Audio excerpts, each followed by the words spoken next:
Good Monday morning. I'm Dwayne Nelson. A two-vehicle crash over the weekend in Lee County, Virginia has claimed the lives of three people. According to Virginia State Police, it happened Saturday at the intersection of Route 642 and 643 near Duck Pond. The victims have been identified as Keith Ewing and his passenger Daniel Roberts. The driver of the other car, Kimberly Skaggs, was also killed. Police said Ewing apparently lost control of his vehicle in a curve and slid sideways. Skaggs' vehicle then collided with the passenger side of Ewing's car. Elizabethton police continuing to search for a female bandit that robbed a store over the weekend at gunpoint. It happened at Discount Tobacco on North Roan Street. Police said the woman started to purchase cigarettes. When the clerk asked for ID, she pulled out a handgun and pointed it at the clerk. The woman fled in a red Dodge Neon with an undetermined amount of cash.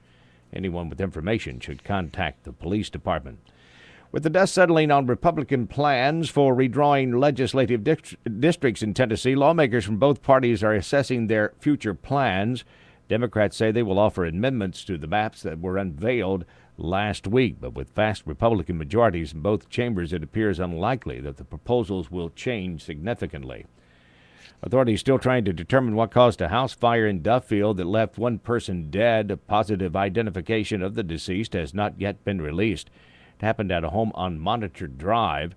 Fire officials said the person's body was located inside the house and has been sent to Roanoke for an autopsy.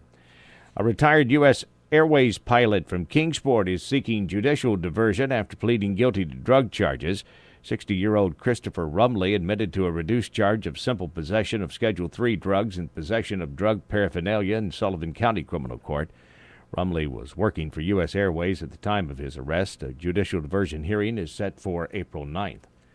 Elementary students in Bristol, Tennessee city schools will soon be hooked on Nooks. 4 schools recently purchased 25 of the color readers to engage students in reading and math.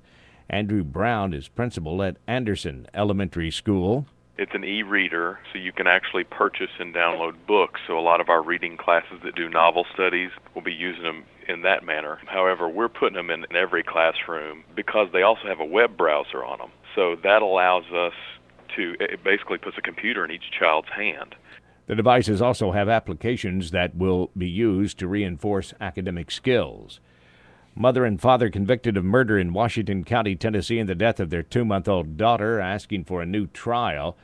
27-year-old Russell Long and 23-year-old Jessica Atkins were convicted of first-degree murder by child neglect in the death of Kaylee Atkins last year.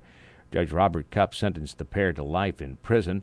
Judge Cupp has set a hearing date on the request for March 5th. Johnson City Parks and Recreation is going online. Park goers needing space to celebrate or gather can go online now to reserve some pavilions at some city parks in the city.